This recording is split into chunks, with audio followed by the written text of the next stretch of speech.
They say Halloween once shimmered with elegance, not gore, but candlelight. In Victorian parlours, ghosts were invited politely, and death wore lace. Tonight, we peel back the velvet curtain to glimpse that haunted civility, where seances hummed like lullabies, and pumpkins first learned to glow. Step softly, listener. The dead are watching, and the past still waits for you to ask. You walk through the narrow veins of old London, where fog thickens like memory. The air tastes of iron and rain, of coal soot and restless breath. Gaslight flickers behind glass globes, trembling like stars lost among brick and shadow. Carriages groan on the cobblestones, their wheels speaking in low, mournful rhythm. And somewhere above, a clock sighs midnight into the smoke. You can almost hear it, the heartbeat of the city beneath the hush. A pulse made of footsteps, whispers, and the faint chime of something unseen. The Victorians loved their ghosts quietly, not the screaming kind that haunt graveyards, but the refined ones, dressed in manners and mystery. To them, a haunting was not a horror, it was a conversation with the past. You imagine a woman, her dress whispering across the hallway, her hands pale, gloved, trembling slightly as she adjusts the gaslight. The light hums, breathing warmth into the wallpaper, roses and gold filigree. She glances toward the window, toward the street where children chase mist. Her reflection lingers in the glass a moment too long, and she wonders, as many did then, whether reflections remember. The 1830s were years of fascination and fear intertwined.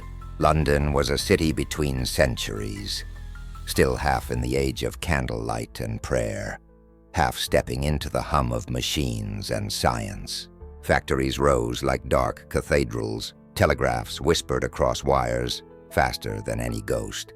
Yet the Victorians still feared the unseen more than the mechanical.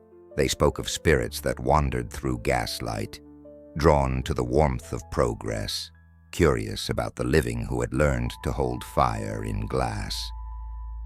Every street carried its story.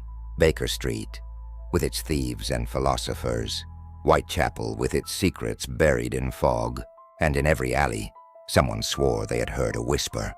Not human, but familiar, a sigh between footsteps, a chill that felt like recognition. In the drawing rooms of the newly wealthy, the fascination grew more intimate. Candles flickered beside teacups, newspapers printed tales of hauntings in Hampstead, of specters that rang bells in empty rooms, of phantom knocks on mahogany doors. But they were not always feared. Many invited them in, for in an age obsessed with loss, where death came swiftly through fever and famine, the idea of speaking with the dead was less nightmare, more comfort. You pause by a window. Inside, a family gathers around a low fire. The children listen wide-eyed as their mother tells a story. The story of All Hallows' Eve, brought from the countryside, when spirits walked and the world grew thin. She tells them the old Celtic way, how once the living lit candles to guide their ancestors home, how the dead came not to harm, but to remember. And as her voice softens, the flames dance taller, as if the old ritual still listens, still hungers to be believed.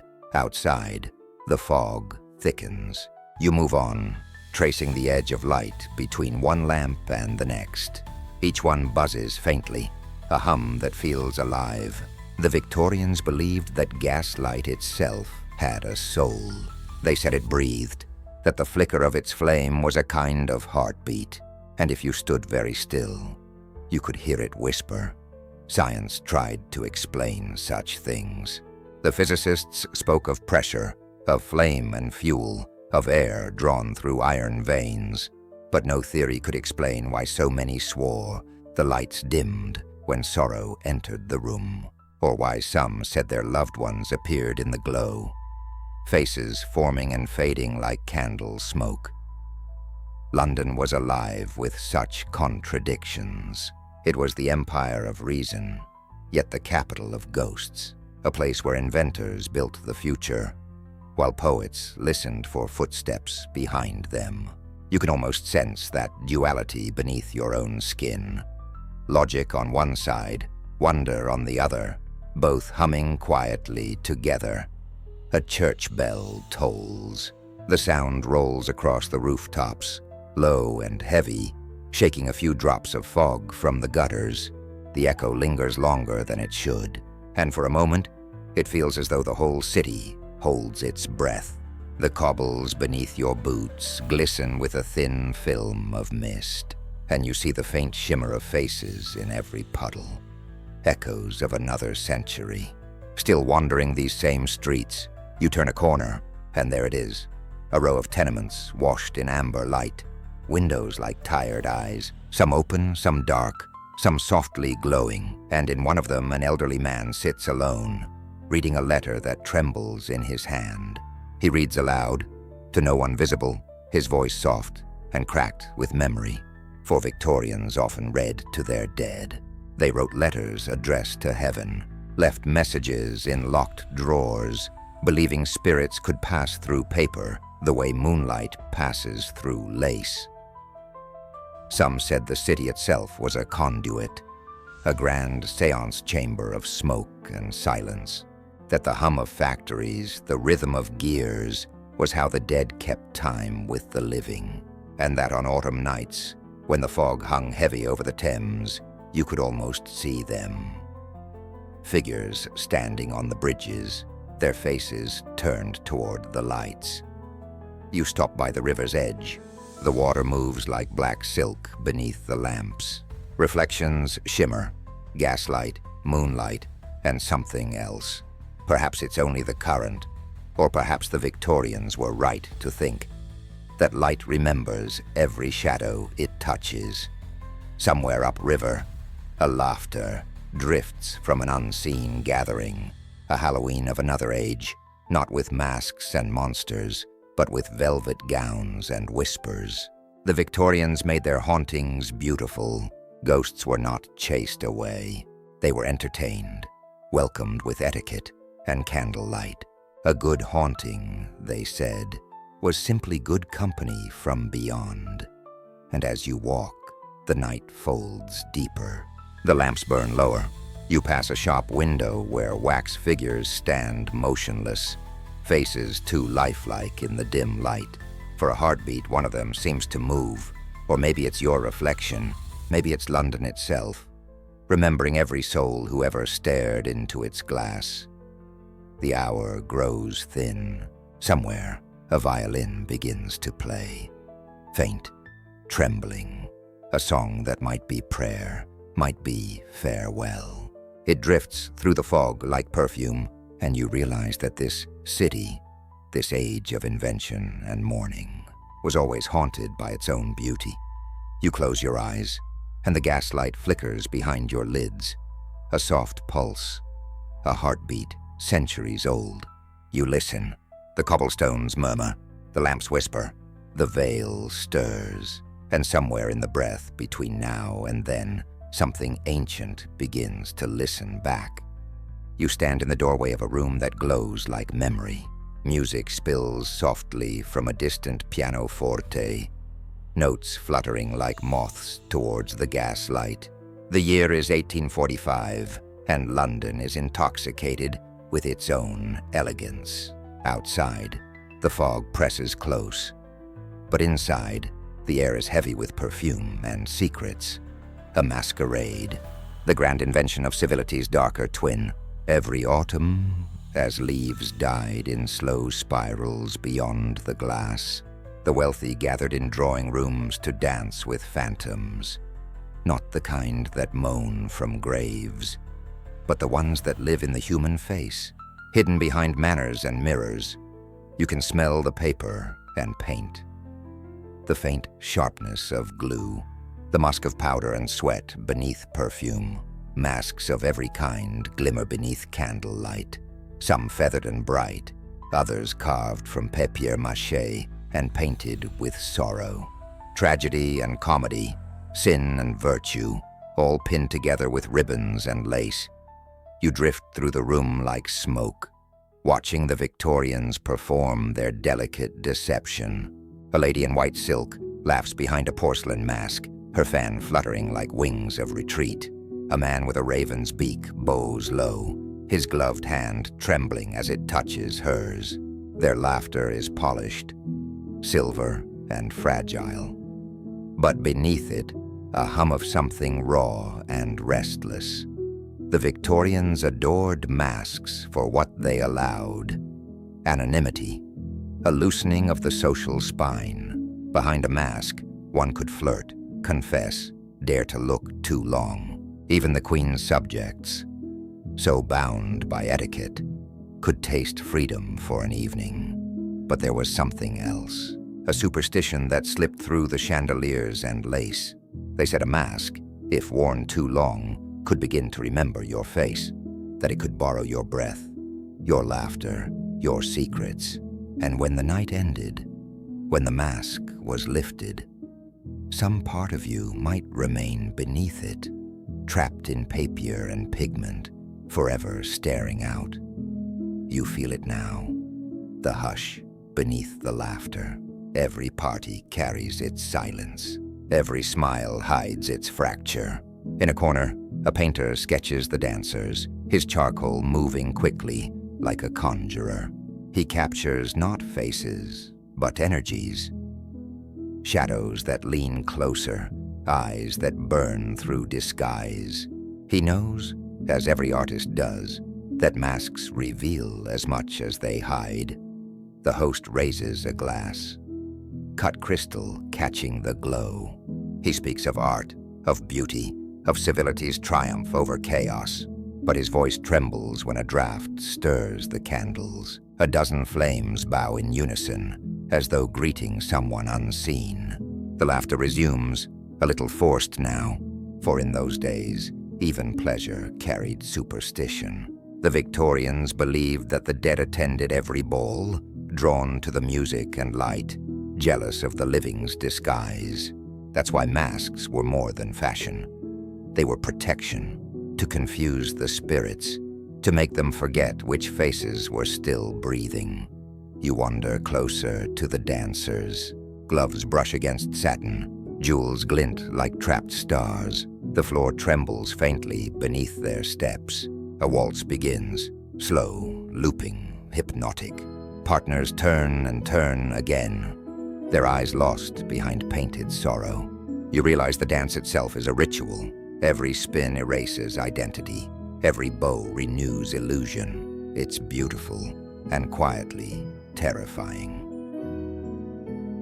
At the edge of the room, a small group gathers around a table lined with masks not yet worn. Some are crude, paper stretched thin over bone molds. Others are art, gilded, cracked, kissed by shadow. An older woman explains that these masks are imported from Venice, the city that birthed Carnival, where the art of disguise became a way of life. She tells them of the botta and the moretta, of masked priests, spies, and lovers, how even during plague years, Venetians painted beauty atop death, wearing their fear as costume. The listeners smile politely, but one man asks if the custom was ever truly abandoned. She only smiles. It never is, she says. Every age learns to wear its own version. Her words hang in the air, like incense that refuses to fade. You can almost see the thought pass from guest to guest, every one of them wearing not one, but many masks. The polite smile, the social poise, the carefully measured sorrow. Midnight draws near. A clock sighs its way to 12. The final dance begins. The pianist's hands glide across ivory keys, the melody tender, mournful, familiar. You sense the shift, a thinning of the room, as though the walls themselves begin to dream. Faces blur. The flicker of flame bends and stretches, and in that golden distortion, you glimpse the truth beneath the ritual. Some masks are not made of paper or bone, but of longing, of griefs too heavy to show, of words never spoken, of desires quietly caged behind propriety. The Victorians, with their lace and decorum, were masters of concealment. They wore politeness like armor, and their emotions like ghosts, visible only when the light shifted just right. The dance slows. Laughter fades to breath, gloves part from gloves, and one by one, the masks come off. Paper crinkles, ribbon loosens, faces reappear, flushed, weary, almost human. Yet something lingers. The air still hums with illusion. A few guests swear they feel the touch of another still beside them, a partner who should have been gone. You watch as one mask is set aside on a silver tray, a delicate face painted with weeping eyes. Its mouth curves into something like a smile, though no one shaped it that way. A draft brushes across the room and the mask shifts, ever so slightly, as if exhaling. The guests do not see. They move on to supper and idle gossip, to polite farewells and the soft rattle of departing carriages. But you linger. You can feel the residue, the way stories cling to rooms, the way silence remembers sound. The candles burn lower, wax pools like melting faces, perfume fades, leaving behind only the scent of paper and something faintly sweet, like decay, disguised as roses. You look once more at the tray. The masks are motionless now, but you know what you saw. Perhaps it was nothing. Perhaps just the sigh of air leaving the room. Or perhaps, as the Victorians whispered, the masks have learned too much. They have listened too long, and now, somewhere between art and afterlife, they have begun to dream of their own faces. You turn to leave. The door opens onto the sleeping city, fog rolling in, swallowing sound. The laughter of the masquerade fades behind you, a lullaby for ghosts. And as you walk into the cold, the echo of a waltz follows, softer and eternal, like a heartbeat beneath a painted smile. You find yourself standing at the edge of a quiet parlour, the kind that only wakes when the city sleeps. Outside, London streets are drowned in fog. Inside, velvet curtains have been drawn tight, locking the night away like a secret. The clock in the hall sighs 12 slow chimes, and with each one, something unseen seems to turn its head toward you. The room smells of lavender and wax, a scent carefully chosen to mask fear. The table at the center gleams with polish, its surface smooth as still water. Around it sit 6 souls, men and women draped in shadows, their faces pale in the candle's breath. You can hear the hush between their heartbeats. The air holds its own anticipation, the kind that trembles before revelation. A young woman adjusts the lace at her throat. Her eyes are too wide, her pulse too quick. Beside her sits the medium, a figure in black silk and calm composure. Madame Corvina, they call her, once an actress, now an interpreter of the beyond. Her voice has the softness of sleep and the confidence of someone who has memorized the dark. She instructs them to join hands. Energy must flow, she whispers, for the veil to listen. Fingers interlace, some warm, some cold, all trembling. The candle flame leans toward the circle, as if drawn by their collective fear. And in the silence that follows, the seance begins. You close your eyes with them, and the room recedes into rhythm. Breath, heartbeat, creak of chair. It feels almost holy, this act of listening to the unseen. But beneath the reverence hums a current of longing. Each participant carries a ghost within their chest. A mother, a lover, a lost child. Victorian grief had nowhere to go but inward, so they built rooms like this to let it breathe. The medium hums low, a melody without words. Her fingers twitch, and the table stirs. Not much, just enough to hush the room further. The skeptical gentleman with the trimmed mustache opens one eye. His smile is thin, nervous. Drafts, he whispers, though no window stirs. Madame Corvina does not reply. Her head tilts back, her lips part, and in a voice not entirely her own, she begins to speak. At first it is a murmur, distant, disjointed. A name, a place, a memory that belongs to someone long dead. You can feel the air thicken, as though the parlor itself inhales. The candle bends, and the flame flickers into a shape almost human. Someone gasps. The lavender turns sour, its sweetness mingled now with iron and wax. Victorian seances were theater, and yet not entirely. They were as much belief as performance. Mediums trained their voices, their subtle sleights of hand, their delicate command of darkness. But sometimes things happened they could not explain. A chill that moved against logic, a whisper that matched a memory no one had spoken aloud, a handprint left in flour upon the table when no hand had been there. The table begins to quiver. The guests' hands tighten. Someone murmurs a prayer beneath their breath. Madame Corvina's voice deepens, shifting between genders, between centuries. She speaks of water, of a river, of a son who drowned.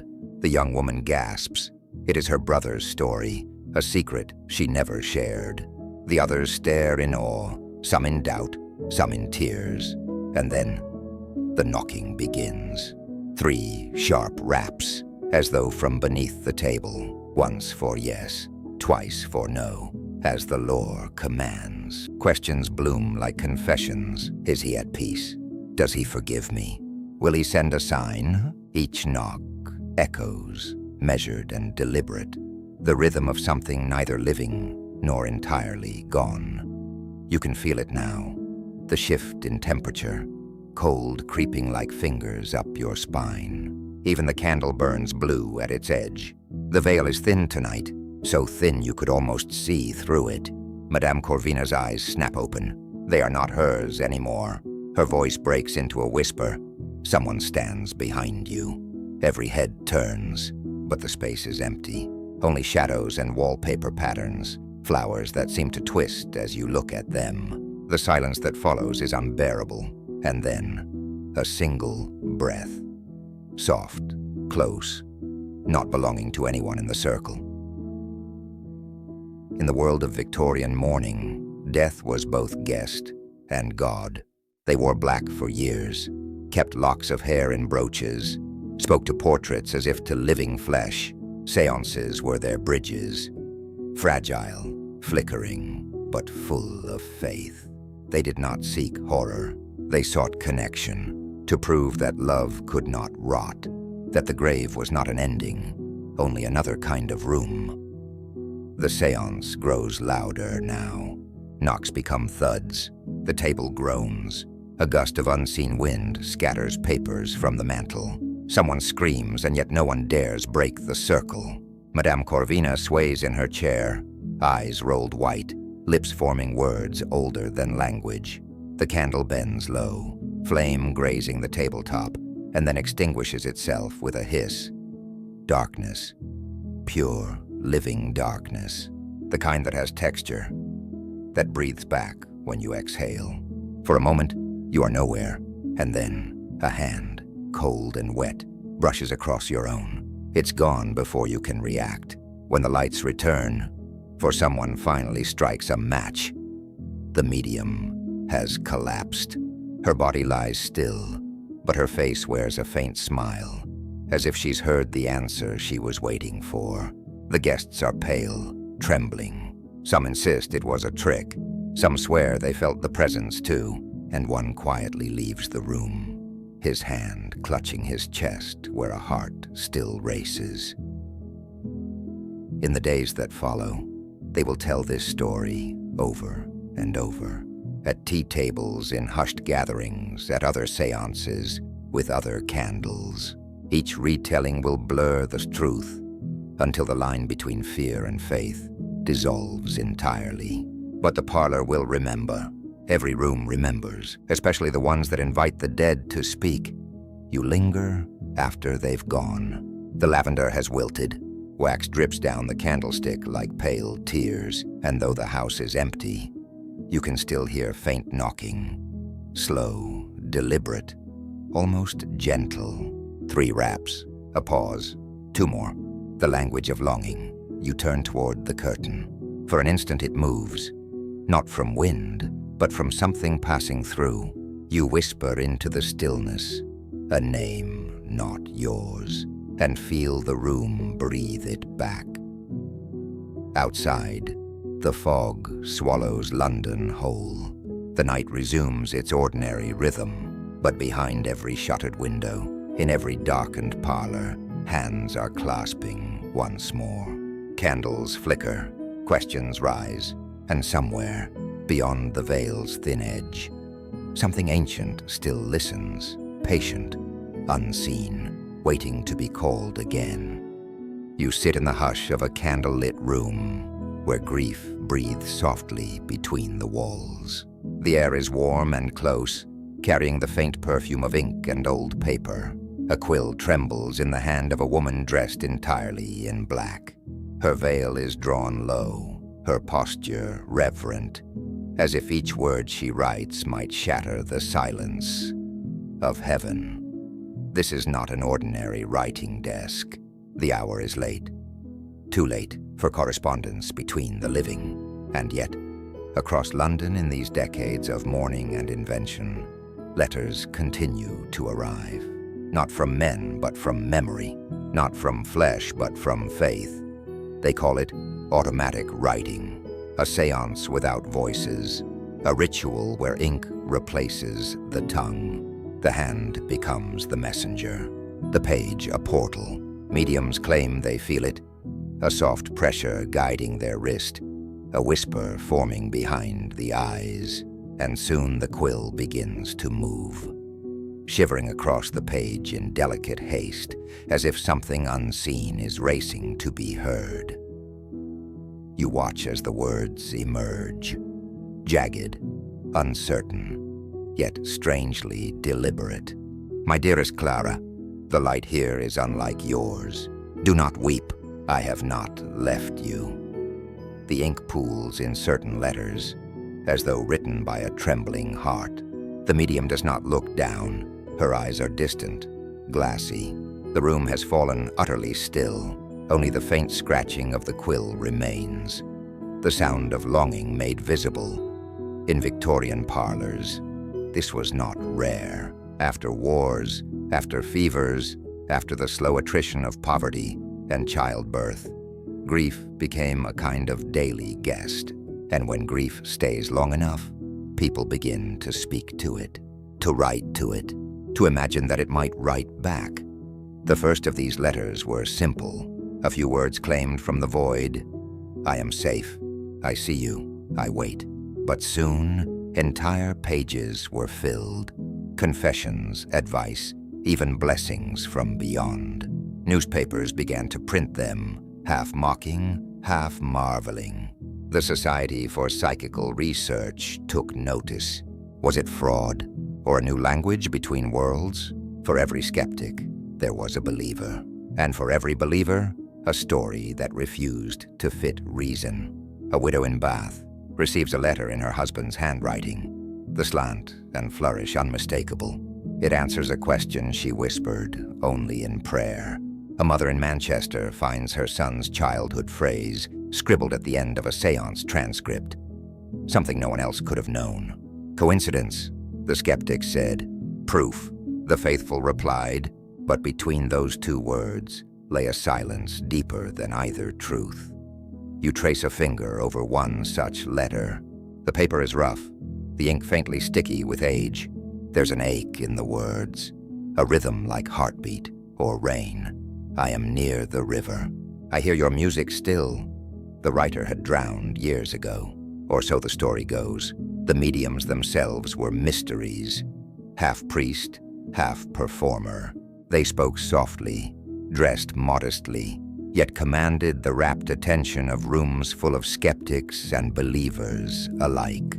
Some were exposed. Hidden wires, practiced handwriting, sleight of hand. Others no one could explain. Their letters came in languages they never learned, their phrases echoing the speech of the dead. It was not proof, perhaps, but it was comfort. And in that age, comfort was worth believing. You can almost hear it. The rhythm of Victorian pens scratching in synchrony across the empire. Thousands of small rooms lit by flickering flame, where grief found form in ink. Messages addressed to husbands, wives, sons, even to monarchs long gone. One woman, a poet, claimed Shakespeare spoke through her hand. Another, a soldier's widow, said her husband dictated an entire book from beyond the veil. A book she could not read, for the script was mirrored backward. What strange hunger these people must have carried, to trust that between silence and paper, a soul might travel back to touch them, to believe that love was strong enough to learn the language of ghosts. The candle burns lower now. The medium's hand slows, then stills. She reads the final line aloud, her voice trembling. "Do not fear the dark, for it is where we all return to listen." And as she sets down the quill, a small draught moves through the room, though no window is open. The flame bends gently, as if bowing to something unseen. It is easy to dismiss such moments, easy to see the ink, to measure it, to name it imagination.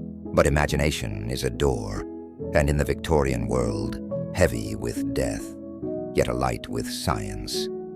They did not shut that door easily. Electricity had revealed invisible currents in the air. Morse code carried words across miles of silence. Was it so impossible, then, to believe that thought itself might travel beyond the veil? You picture the widows who came here each week, their faces lit only by candlelight and hope. They waited for messages, not to know that death was real, but to believe that love was unbroken. Some left with tears and trembling faith. Some left ashamed, realizing they'd been fooled. But all of them, for one trembling hour, felt that life still listened. The candle gutters once more. The scent of lavender ink fades, leaving behind only wax and paper, and something faintly metallic, the aftertaste of belief. You pick up one of the letters. It feels strangely warm, as though it still remembers the hand that wrote it. The script is delicate, looping, each word ending in a flourish like a sigh. You read it again. It does not matter what it says, only that it was written at all. Outside, the wind begins to rise. A low, endless sound, like whispering through time. The medium gathers her pages, ties them neatly with a black ribbon, and places them in a small oak box. Dozens of letters rest inside already, messages from the other side, or from the depths of the human heart. Who can tell the difference? She closes the lid with care, her expression unreadable, for even she does not fully know who wrote what her hand has signed. Perhaps the dead, perhaps the living dreaming too hard, or perhaps the same spirit that moves through all things when the veil grows thin. A current of longing that both worlds share. You rise from your chair. The ink still glistens on the page, as if waiting to dry. But something about it feels unfinished. A sentence mid-breath. A conversation not yet over. The candle flickers its last breath. The room falls to shadow. And somewhere in the silence that follows, the faint scratch of a quill begins again. Steady, unseen, writing a name that sounds almost like your own. You enter a room that smells of autumn, ripe apples, smoke, and damp hay. The air hums with warmth, with breath and quiet anticipation. Outside, the night is deep and cold, a bowl of black velvet scattered with stars. Inside, it is Samhain, All Hallows' Eve, the hour when the veil grows thin enough for futures to slip through. There is laughter first, bright and nervous, a sound that masks the trembling thrill beneath. Young women crowd around the hearth, their sleeves rolled, faces pink from cider and candle light. They are not witches, not really, though the old ones might have called them that. They are seekers, curious hearts trying to glimpse the shape of tomorrow in the shimmer of an apple's skin, in the hiss of a fire's breath. On the table sits a wide tin basin filled with water. Apples float upon it, round and shining, their skin catching the flicker of the flame. Small moons in orbit. The girls take turns, laughter giving way to shrieks as each one plunges her face into the chill water, hair streaming, teeth snapping at the fruit. It is only a game, they say, and yet every superstition in this room has roots older than any of them can name. Apples have always belonged to prophecy. In the Celtic lands, they were fruit of the other world. Sweet, sacred, dangerous. To bite into one was to taste both life and death, both promise and parting. In these country kitchens, the ritual has softened, turned into laughter and cider, but the echo remains. You can feel it, the sense that someone, something, is listening in the corner of the room. A girl with chestnut hair stands before the fire now. Her name might be Margaret, or Eleanor, or Rose. It doesn't matter. In every village, she exists. The dreamer, the one who believes that the future can be coaxed into view by faith and daring. She holds a candle and an apple in her hand, the way her grandmother once did, and her grandmother before her. The others fall quiet. They know this charm. She will peel the apple in one long, unbroken ribbon, then toss it over her left shoulder. If the peel lands in the shape of a letter, that letter will be the first initial of the man she is destined to marry. The knife gleams faintly as it slides beneath the skin, the curl of red gold falling away like silk. Her breath catches as the final strip breaks free. She turns, throws it. It lands on the floorboards with a whisper, a shape, something like an H or perhaps an N. The others lean in, half joking, half afraid. They do not laugh as loudly now, because the room feels different. The fire seems to lean forward. The wind presses softly against the windows. In the chimney, a voice, or maybe just a draft, sighs. These rituals were born from hunger, not for food, but for certainty, for some glimpse of love, of meaning, of control, in a world ruled by chance and winter. And so, in the old calendar, when the harvest was done and the year was dying, they turned to games and charms. They burned hazelnuts, each nut named for a lover. If two burned together without bursting, their union would hold. If one leapt away, betrayal waited in the year to come. In Scotland, girls would stand before a mirror, holding a candle and a piece of apple, and whisper the Lord's Prayer backward. A dangerous act, they said, until the face of their future husband appeared behind them. Some swore it worked. Some ran screaming before they saw the end, and others said quietly that it was not a future husband they saw at all. Back in the kitchen, cider hisses in the pot, bubbling with cloves and cinnamon. The air grows thicker, warmer. You can hear the fire speaking now, the small crackle of sap, the sigh of settling logs. Someone tosses in an apple seed and says, "If it pops, he loves me still." It does not pop. The silence that follows is soft, thus embarrassed, like a candle's breath before it dies. An old woman watches from her chair by the door. She has seen this all before, the games, the laughter, the flirtation with fate. But she knows something the girls do not. The veil that opens for futures lets other things wander through as well. She murmurs a blessing, tracing a circle in the air, not for them, but for what might be listening. The apples in the basin drift slowly, as if nudged by invisible fingers. The girls do not see it. Their attention has turned to stories now. Tales of the white lady on the moor, of the ghostly rider who passes crossroads at midnight, of the mirror that once refused to show its owner's face. Stories meant to entertain, but told in voices too hushed for laughter, because in these moments, everyone feels it. That thin, cold breath behind the warmth. You wonder what they would see if they looked closer into the water. Would they see the reflection of their own faces, or something waiting just beneath? There are bubbles now, faint, slow. The apple nearest the center rocks gently, as if stirred by a hand below. Someone laughs again, nervous and too loud. The clock ticks. The cider simmers. The night deepens around the house like a tide. At the edge of the hearth, Margaret, or Eleanor, or Rose, takes the mirror in both hands. She holds the candle close.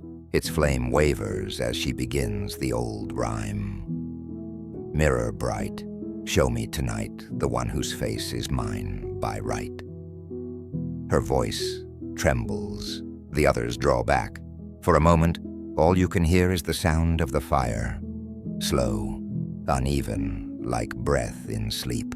Then something stirs behind her reflection. Not a man, not clearly. Just the suggestion of a shape, like smoke forming a face.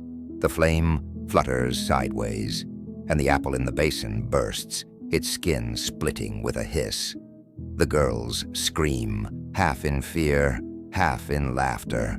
The moment breaks like glass. The mirror falls, cracks across the hearthstone, and yet, when they pick it up, there are fingerprints on its surface, not hers. Colder, longer, the old woman rises, crosses herself, and throws salt into the fire. The flames leap, bright and gold. Something in the air loosens, like a knot untied. The girls pour cider, laugh too loudly, and pretend nothing happened. But you, standing just beyond the doorway, know what you saw.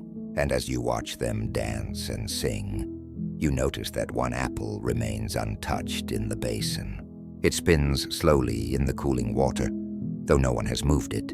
Its skin has darkened slightly, its stem pointing, unwavering, toward the crack in the mirror. Outside, the wind carries laughter across the fields, along with the faintest echo of another voice. A whisper shaped like a name that none of them remember calling. And somewhere, far beyond the reach of hearth and cider, an unseen hand tosses its own apple into the long fire of time, watching it burn, and waiting for the sparks to spell what comes next. The fire crackles one last secret, the embers sigh, and the room settles again into the comfortable silence of forgetting, until next year's apples ripen and the old games begin anew. The fields have already gone silent by now, the harvest finished, the last sheaves tied and carried home. Only stubble and mist remain, the kind that clings to the boots and whispers under the breath. It is the dying breath of October, when even the wind sounds thoughtful and light seems too thin to reach the corners of the land. You walk between rows of emptied earth, where frost gathers in the hollows, and crows pick at what is left behind. A smell of damp soil, of smoke from distant fires, and something sweet. Burning flesh of turnip and gourd. It lingers like a half-remembered song. Follow that scent, and you will find them. Children, a dozen perhaps, their coats patched, their cheeks red from cold. Each one carries a lantern, a grotesque little face carved from the harvest itself. Candlelight flickers through their crude eyes and jagged mouths, casting monstrous shadows on the frost-bitten ground. They call them punkies here, or jackshines, or bogies, depending on which part of the countryside you listen to. The children's laughter rattles through the streets, but even they do not fully know why they carry these faces. Their elders told them it was for luck, or to frighten the wandering souls that come out when the veil thins. But there are older stories, whispered only when the fire burns low. Stories of the one who wanders with no lantern of his own, the spirit who knocks upon doors asking for light, and what happens to those who refuse him. You have heard the name, haven't you? Jack of the Lantern, the trickster soul who once bargained with the devil himself. They say he was clever, too clever, trapping the devil in a coin, tricking him with crosses carved into trees. But when Jack finally died, he found no welcome in heaven and none in hell. So he was cursed to walk forever between them. His only light a single coal, glowing in the hollow of a turnip, he carved to hold it. And so, every All Hallows' Eve, the children carve their own, to light their way and keep him at bay. Some say he still wanders the moors, the glow of his lantern drifting like a firefly across the bog. Others say he walks unseen through the lanes, drawn to the faces that mock his own. The children don't know this, not truly. They only know that it feels good to carry light against the dark, that the small flame behind the turnip's grin feels like defiance, a charm against the endless cold. So they parade, singing little rhymes to the rhythm of their footsteps. Punky night, give us a candle, give us light. If you don't, you'll get no rest. The souls will take what they like best. The doors open. Coins, apples, bits of bread are dropped into small hands. The lanterns sway, the night listens, and through it all, the smell of scorched pulp deepens.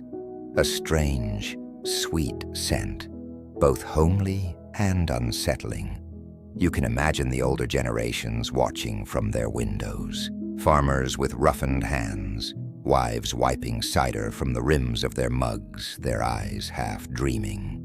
They remember when this wasn't just a children's game, when every house burned a light to guide the souls home, and every flame was a promise or a warning. For once, long before the lanterns were carved from pumpkins, they were cut from turnips, knotted, stubborn things that resisted the knife. Men would hollow them by the hearth, the smell of raw earth filling the air, and their wives would mutter prayers beneath their breath, because they knew the meaning of the hollow. It was not just decoration, it was a vessel, a space made for the spirit that could not rest. In Ireland and Scotland, they placed them at crossroads, where the wandering dead were said to pause. At the edges of villages, too, to warn travelers that beyond the last house, only the spirits of the air kept company. Sometimes, if you walked too late, you would see a row of faces glowing through the mist, their mouths stretched in impossible grins. They called them soul lights. You might think them beautiful until one of them blinked. The memory of that superstition traveled across oceans. When the immigrants came to the New World, they found pumpkins instead of turnips, soft, generous fruit that took the knife easily, their orange skin blazing like captured fire. And so, the hollow faces multiplied, spread, became joy instead of dread. But here, in the age of Queen Victoria, in this small village where the old world still whispers beneath the new, the turnip remains king of the dead. The children's song drifts away now, swallowed by the mist. You walk past the last cottage, where the lanterns hang from every gatepost. Each one flickers differently, some bright and steady, some guttering low, some with smoke curling from their mouths, as if the face itself were trying to breathe. A stray cat winds around your legs, its fur brushing cold and soft. It stops, looks toward the field beyond, and arches its back. Out there, on the edge of the marsh, a faint glow moves between the reeds. It is not steady, not quite like candlelight.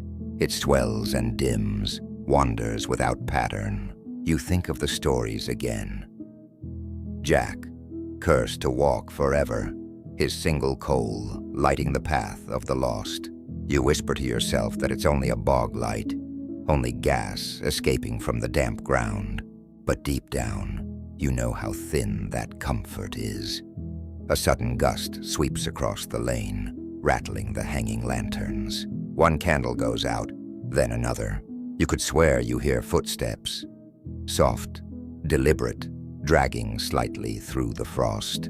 The cat bolts, the fog thickens, and yet for all the chill crawling up your spine, you feel no fear. Only recognition for this ritual, this game, this long chain of light, passed hand to hand, was always meant to invite company, to make peace with the ones who still walk beside us, unseen, to honor what lingers, to remind the living that they too are only borrowing warmth.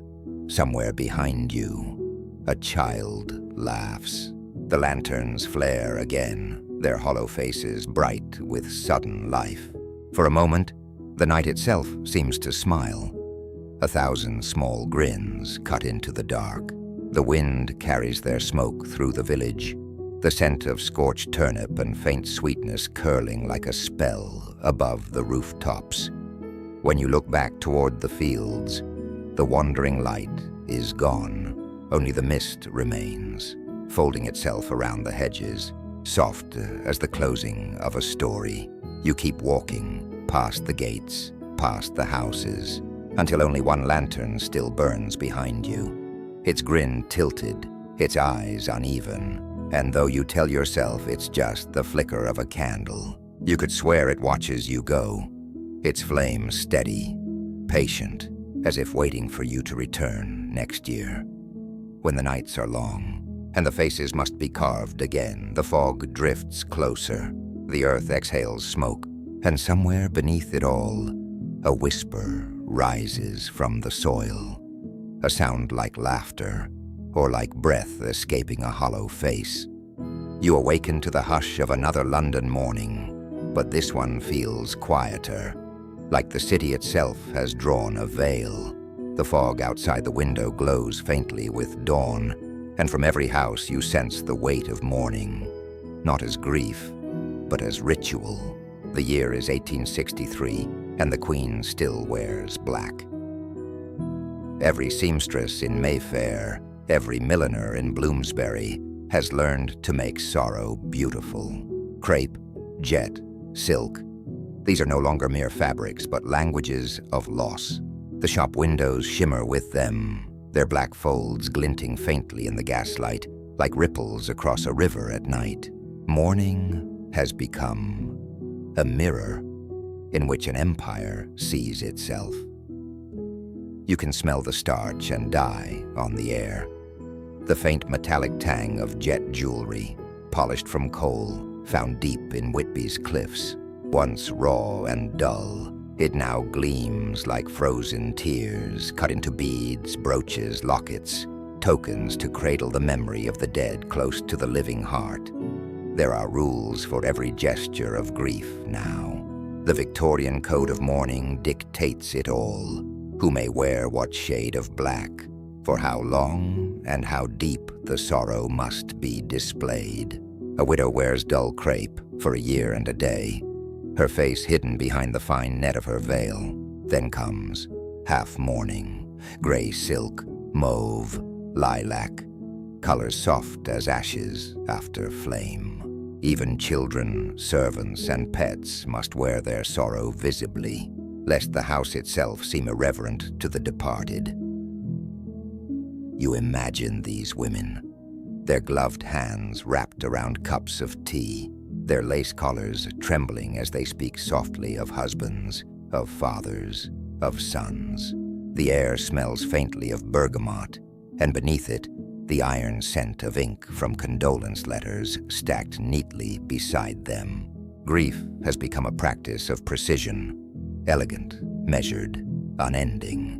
But not all mourning is visible. In the shadowed corners of parlors, where portraits watch from gilded frames, you sense the tremor of something more intimate, the ache that etiquette cannot name. Some of these women do not wish to let go.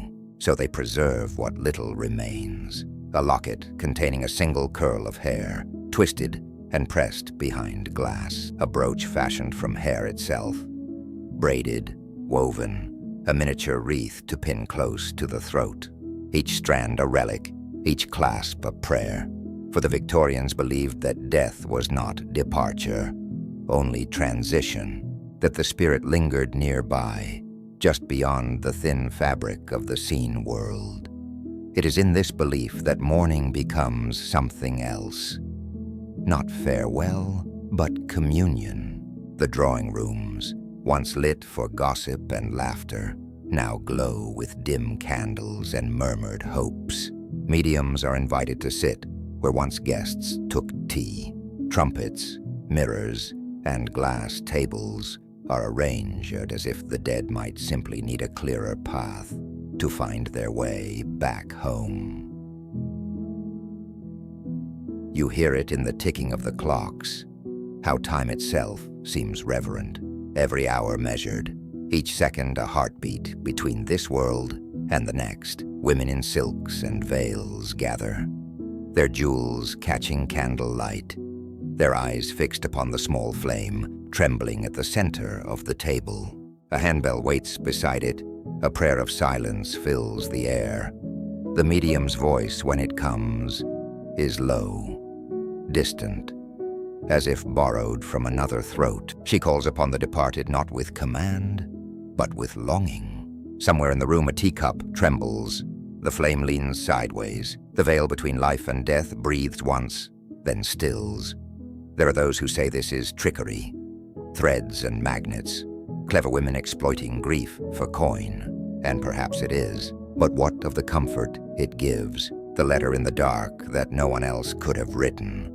The whisper of a name known only to two. In a century that buried half its children before they turned 5, a little illusion may be kinder than the truth. Even Queen Victoria herself sat in these dim rooms, her hand clutching the hand of a medium, waiting for the voice of her beloved Albert. They say she felt his touch once, soft as air upon her cheek. From then on she never wore color again. Even her wedding dress of white became a memory folded in black silk. The mourning dress became the nation's uniform, a quiet rebellion against forgetting. And so, grief was no longer private. It was a public art, painted across the bodies of women who walked the streets of London like living memorials. Black lace fluttering, parasols shading eyes that no longer sought sunlight. Listen closely. You can almost hear it. The sound of fabric rustling in chapel aisles, of boots clicking over cobblestone, of whispers beneath veils.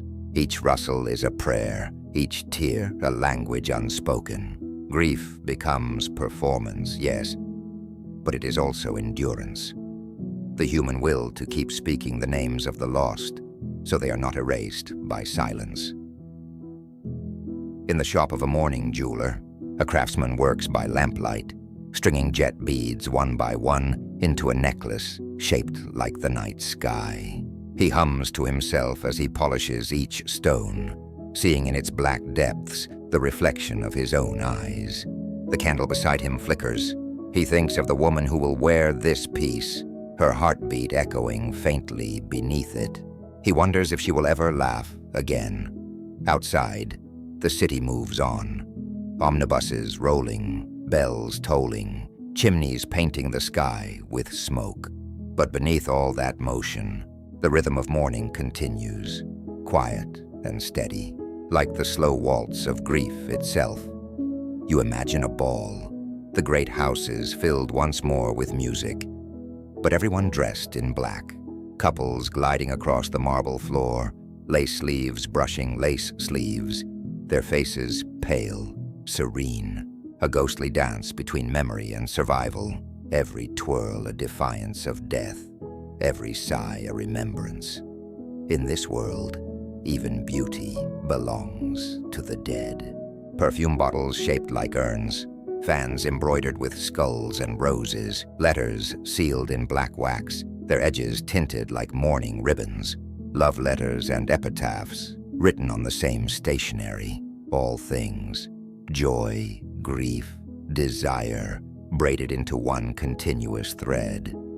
And when the fashion finally fades, when the century turns its gaze elsewhere, the dresses will still hang in attics, their crepe grown brittle, their lace yellowed with time. The portraits will still watch from their frames, their eyes dark, unblinking, and the women who once wore black will join those they mourned, folded gently into the same endless fabric. You can almost feel the texture of that world still. The brush of silk like a sigh, the faint weight of a jet brooch against your chest. The scent of lavender used to mask the stillness of death. The Victorians believed that to remember was a sacred duty, and that to forget was the second death. So when you see an old photograph, a woman in black lace, eyes steady, a gloved hand resting on an empty chair, know that she is not only grieving, she's holding the world together, one stitch of sorrow at a time. The light dims, the tea grows cold, and somewhere, behind the veil of crepe and candlelight, the dead smile faintly, admiring the living's devotion to their beautiful, endless mourning. The lace flutters once more, and the room exhales its last sigh of perfume, a mingling of memory and dust as the night folds softly around you, and the black silk whispers itself back into silence. You arrive at the edge of the 19th century, where invention and imagination share the same stage. It is night, always night, because ghosts, like dreams, prefer the dark. A crowd gathers in a narrow London alley, shivering in their coats, their breath hanging pale in the gaslight. The posters on the brick wall promise marvels, phantasmagoria, spirits made visible. Inside, a velvet curtain parts, and the audience steps from fog into darkness. You follow them, your pulse soft as the flutter of moth wings. The air smells of wax and damp plaster. Somewhere, beneath the boards, a lantern hums to life. A machine of brass and lenses, its flame flickering behind painted slides of angels, skeletons, and saints. Smoke is pumped into the room, thick as sleep, and for a heartbeat, all you see is the shimmer of it. A cloud waiting to be haunted. Then, suddenly, light. A pale, floating face blossoms in midair, drifting toward the audience like a memory unburied. Someone gasps, someone crosses themselves, and someone, you can't tell who, whispers, "It's her." The illusionist says nothing. He only turns the crank, adjusts a lens, and the ghost wavers, then grows, her eyes wide and sorrowful, her hair floating like threads of mist. A trick, you know, but your skin prickles all the same. They call these shows phantasmagorias, a theater of fear and fascination. First born in Paris catacombs, then carried across Europe by daring showmen who learned to coax terror from candlelight. The projector, a magic lantern on wheels, hid behind the screen, casting spirits forward through smoke. The audience could never see the machinery, only the miracle. In London, men like Paul de Philipsthal and Etienne Gaspard Robertson turned death into entertainment. They projected demons on chapel walls, skeletons that reached toward the living, and saints who wept silver tears. Some audiences fainted, others swore they'd seen their lost kin hovering above them, beckoning with transparent hands. Faith and fear danced so closely that few could tell them apart. You walk deeper into the theater's hush. Every creak of the floorboard feels alive. Every whisper echoes like wind through a tomb. The illusionist's assistant, a thin man with gloves too white, feeds slides into the projector one by one. A skull dissolving into a rose, a child turning into an angel, a man's face fading into flame. The crowd gasps again, but the sound feels rehearsed, like prayer. Behind the screen, the inventor sweats. He knows the timing of every flicker, the rhythm of the light as if it were breathing. Yet sometimes, only sometimes, the image lingers too long. A shadow that shouldn't remain continues to move after the lamp has dimmed. He tells himself it's afterimage, persistence of vision, but in his heart, he wonders if the act of summoning might call something real. You have heard this story whispered among stage hands, that certain lenses, once used for ghost projections, began to reflect more than intended. A face no one had drawn, a shape that matched no slide, appearing between frames, as though the dead were learning to speak through glass. Still, the illusionists continued, ever braver, ever more devoted to wonder.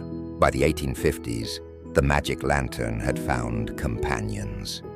Mirrors, lenses, levers, even pulleys.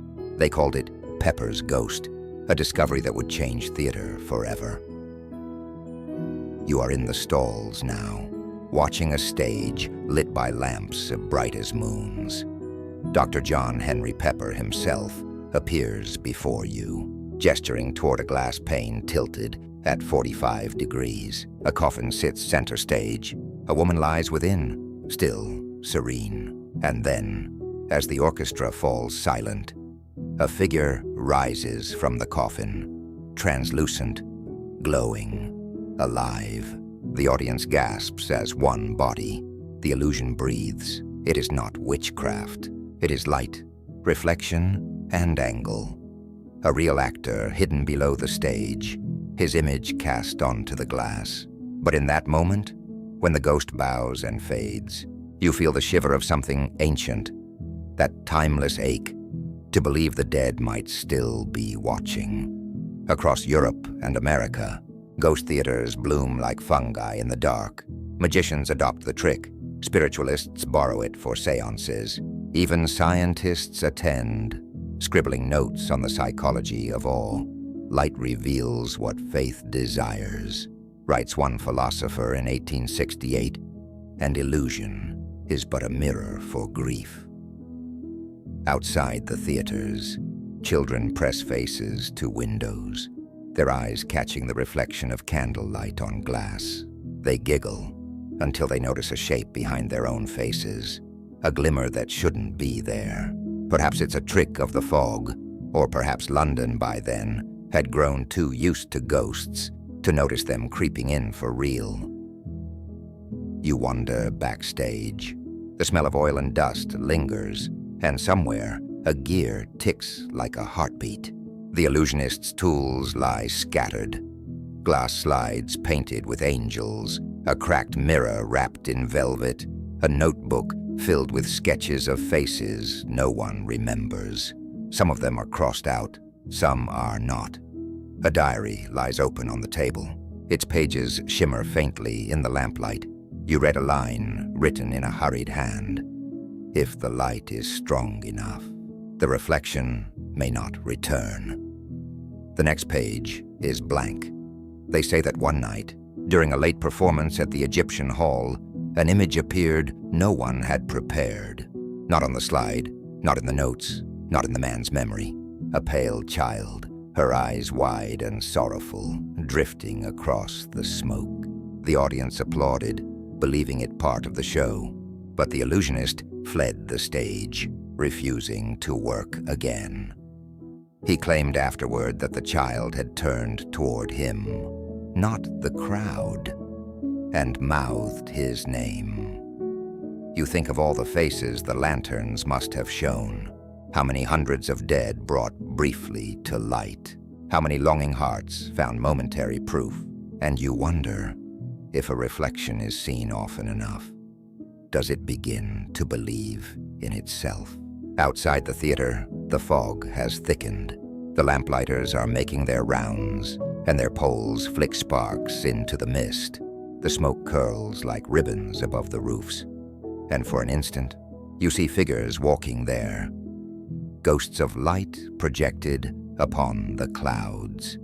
The Victorians built these illusions to comfort themselves, to turn death into spectacle, to study it safely behind glass. But the deeper truth hums beneath it all. They did not want ghosts to vanish. They wanted them to return. Science became their seance, the stage their altar, and the projector their candle flame. You stand alone in the empty theater now. The machines have gone silent. The last audience member has drifted away like mist. Only the glass remains. That single sheet, once used to summon the dead. You can see yourself in it, dimly, a reflection blurred by dust and memory. And behind you, perhaps, a second shape, watching. The light flickers once, as if an unseen lantern has been relit, then fades, smoke curls upward. The stage breathes out one last ghost, and the silence that follows feels almost alive, as though every illusion ever cast still lingers in the air, waiting for darkness, and the next trembling spark of light to call it home again.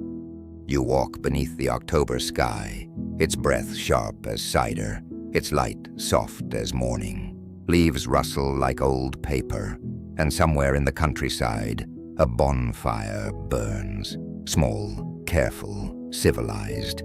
But once, this night belonged to no one. It was Samhain, the hinge of the year, when summer's warmth surrendered to the chill of death, and the world between living and lost grew thin enough to hear through. Long before parlor games and ghost lanterns, before mourning veils and seances, this was the Celtic New Year, the night when time itself loosened its grip. You can almost see them, farmers and herdsmen gathering on the moors, their breath silver in the cold dusk. They build great fires of oak and ash, flames roaring against the endless dark. Cattle are driven between twin blazes for protection, a ritual of smoke and blessing. The people throw bones into the fire, symbolic of sacrifice, of ending, of release. And when the embers die, they carry home a spark, a fragment of sacred flame to relight the hearth and begin anew. It was not fear that filled these nights, but reverence, for they believed the dead walked freely, not as horrors, but as guests. Family returned for one brief supper at the edge of eternity. Offerings of bread, milk, and apples were left by the door for hungry spirits and kindly ancestors alike. The veil trembled, but it was not yet dreadful. It was divine.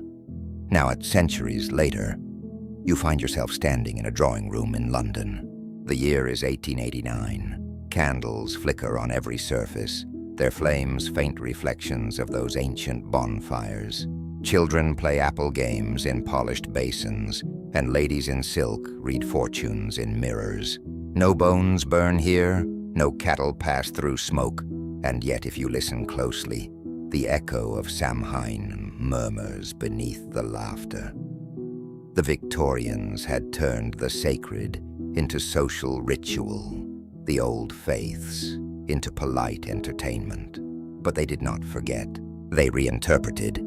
They stitched pagan memory into Christian comfort, and in doing so, made the myth eternal. The church had long sought to tame Samhain, to make it holy, to crown it with saints and prayers. By the 9th century, Pope Gregory had shifted the festival, baptizing it as All Hallows' Eve, the vigil before the feast of All Saints. Holy, yes, but never pure, for the people still kept their fires, still feared the wandering souls. Even in the shadow of the cross, the old gods would not sleep. In the Victorian age, that duality deepened. The empire reached outward, collecting relics, rewriting myth, claiming wisdom while fearing its wildness. Writers spoke of folk customs, artists painted ancient rites in gentle tones, and scholars in dark libraries described Celtic fires as poetic superstitions. But beneath that genteel language, there was fascination, even longing, for something primal, something the gaslight could never replace. You step closer to the hearth. A woman in mourning lace tends the fire. Her face is pale, her eyes glint like wet stone. She hums an old tune, low, rhythmic, wordless. It is not a hymn. It is older, a melody her grandmother once sang on Samhain Eve, before the church bell took its place. In another corner, a gentleman reads aloud from a new periodical. A tale by Robert Burns, perhaps, or a ghostly verse from the lady's own journal. The story drips with charm and fright, a polished echo of the ancient bonfire tales. He reads of witches and omens, but his voice trembles just a little, for the room has grown too quiet. Outside, fog presses against the window panes. The candles flicker, and for a breathless moment, you could swear something brushed past the glass. A face in the mist, smiling, ancient, unseen. This was the Victorian way to tame fear with reason, to dress myth in manners. They studied folklore as though it were science, mapped its symbols, its phrases, its seasons. Yet the more they named it, the less it obeyed. Superstition thrives in corners unlit by certainty, and London had plenty of those. Samhain was reborn, not as ritual, but as reflection. A quiet, candlelit remembrance of endings. Farmers no longer herded their cattle through fire, but mothers still set a place for the dead. Children no longer danced around bonfires, but they carved faces into turnips, small guardians against the dark. It was the same instinct, the same fear and affection, translated through time. You move to the window and look out. Down the cobbled street, lanterns sway in the fog, their faces grinning, crude, crooked, human attempts at protection. Every light you see is a spark of that first Samhain flame, carried across centuries. Bonfires became candles, candles became stories, stories became faith. And yet even under the weight of empire and etiquette, the wildness survived. The Victorians could lace it in silk, but they could not silence its heartbeat. They turned druids into poets, sacrifices into songs, and spirits into theater. But the pulse of Samhain, the knowledge that every ending is a doorway, still whispered beneath their grace. The woman by the hearth finishes her song. Her voice fades into the crackle of the fire. She turns a single candle toward the window and lets its light spill into the fog, a silent invitation for whoever wanders between worlds. Her guests pretend not to notice. They continue their games, their laughter polite, contained. But each one glances at the candle just once, as if unsure which side of the veil they truly stand on. Outside, the fog thickens. A cat crosses the lane, pausing to stare at the glowing glass. The air smells faintly of peat, of old fields and fallen leaves, as though the countryside has crept into the city to remember itself. And you, standing by the window, feel the strange merging of centuries, the bonfire and the ballroom, the druid and the debutante, the wild and the refined. The same fire burns in both, only the vessel has changed. The laughter in the room swells again. Someone plays a waltz on the pianoforte, soft and trembling. The notes drift upward like sparks, vanishing into the night. For a moment, you could almost believe the music is what holds the world together. The melody that keeps the dead from slipping too near. Then the last candle gutters. The flame bows low, and the room sinks into shadow. No one moves. Somewhere in the dark, a match strikes. And for an instant, the spark blooms golden, ancient, alive. The light of Samhain, reborn in the palm of a Victorian hand.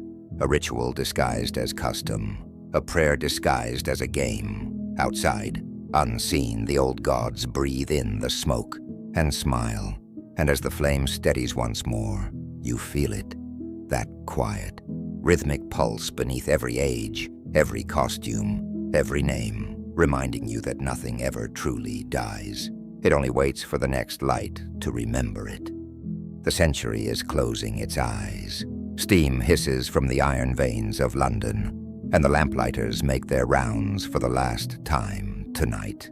The air is cool and fragrant, a mix of coal smoke, damp leaves, and the faint sweetness of apples and paraffin.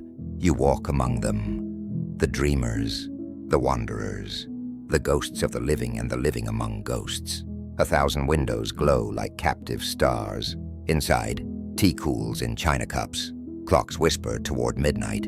Outside, the world waits for something it can't quite name. Halloween. They call it that now.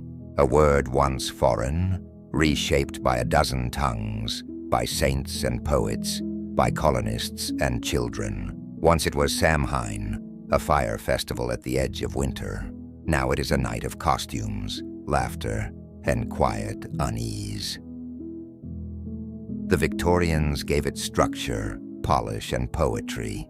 They traded bonfires for parlor candles, ritual for recreation, but not even progress could kill the old rhythm of the turning year, because every autumn, as the leaves rot gold and crimson into earth, the living remember the dead, and remembering, that is the truest ritual of all.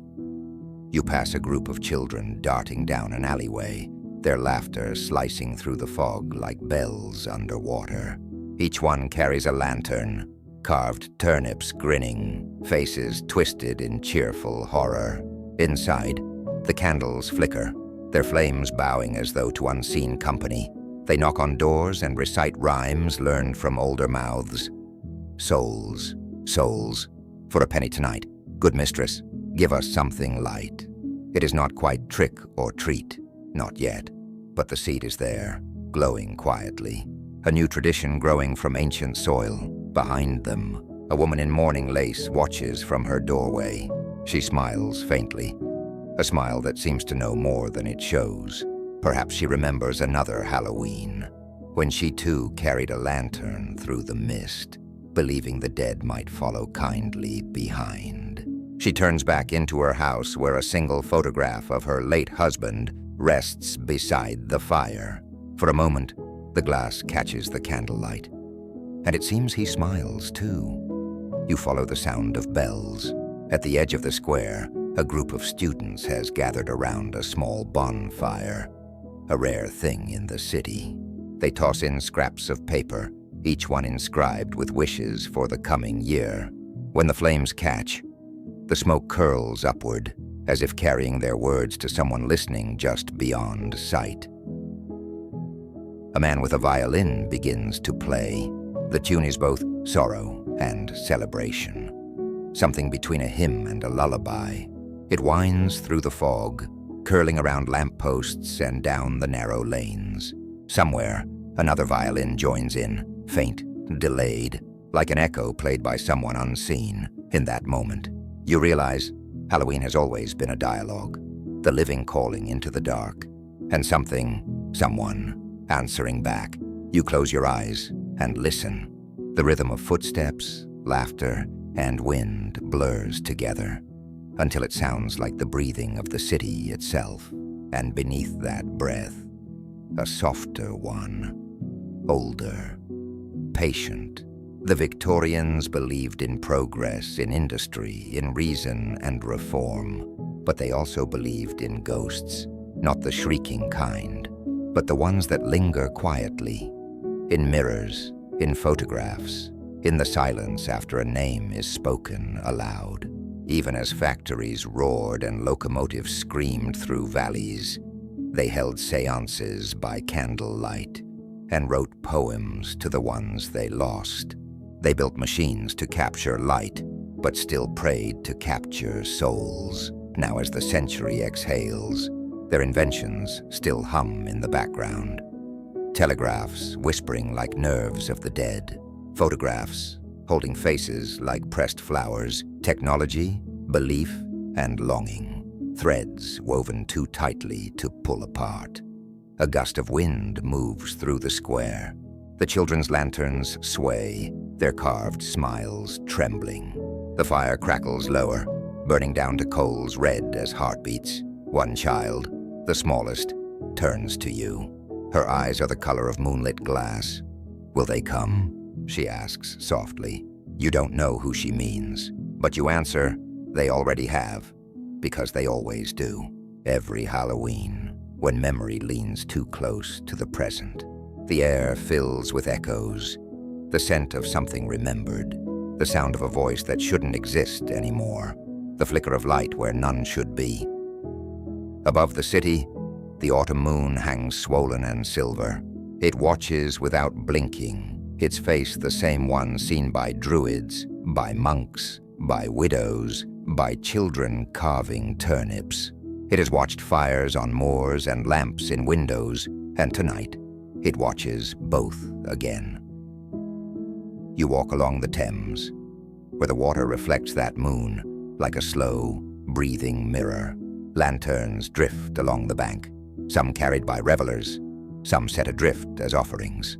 Their light ripples across the surface, a parade of floating souls. One by one they vanish into mist. A man stands by the railing, sketching the scene. You glimpse his paper, a quick study of silhouettes and smoke. In the corner, he's written a title, "Echoes Beneath the Autumn Moon." He looks up, almost meeting your eyes, then fades back into the fog. Midnight arrives gently, without fanfare. The bells of St. Paul's toll the hour, their sound rolling like waves through the dark. Each chime feels older than the city, older even than belief. You can almost imagine the dead counting along, not as mourners, but as witnesses, keeping rhythm with the living. You pause on a bridge, watching the fog swirl below. The laughter of children still drifts from far away, thin now, distant, but real. For a heartbeat, the veil feels like it's breathing beside you. A whisper brushes your ear, not frightening, just familiar. A voice saying, "Don't forget." You look down into the water. The lanterns are gone, but the ripples remain, glowing faintly as though something beneath the surface still carries their light. The night exhales. Somewhere, a match strikes, and another candle flares to life behind a window. Another whisper joins the air, another echo in the endless exchange between what was and what will be. Halloween endures not because it is dark, but because it remembers. It keeps alive the thread between heartbeats, between those who light the fire and those who watch from the other side of it. And as the final bell fades, you stand in the half-light, neither waking nor dreaming, neither living nor gone, just listening. The city hums softly, endlessly, like a ghost learning to breathe again. The fog closes its hands around the moon, and for one last shimmering instant, all of London seems to glow from within. Lanterns, faces, memories, all woven into one slow, eternal heartbeat. Halloween breathes, you exhale with it, and the world for a moment remembers how to be haunted beautifully.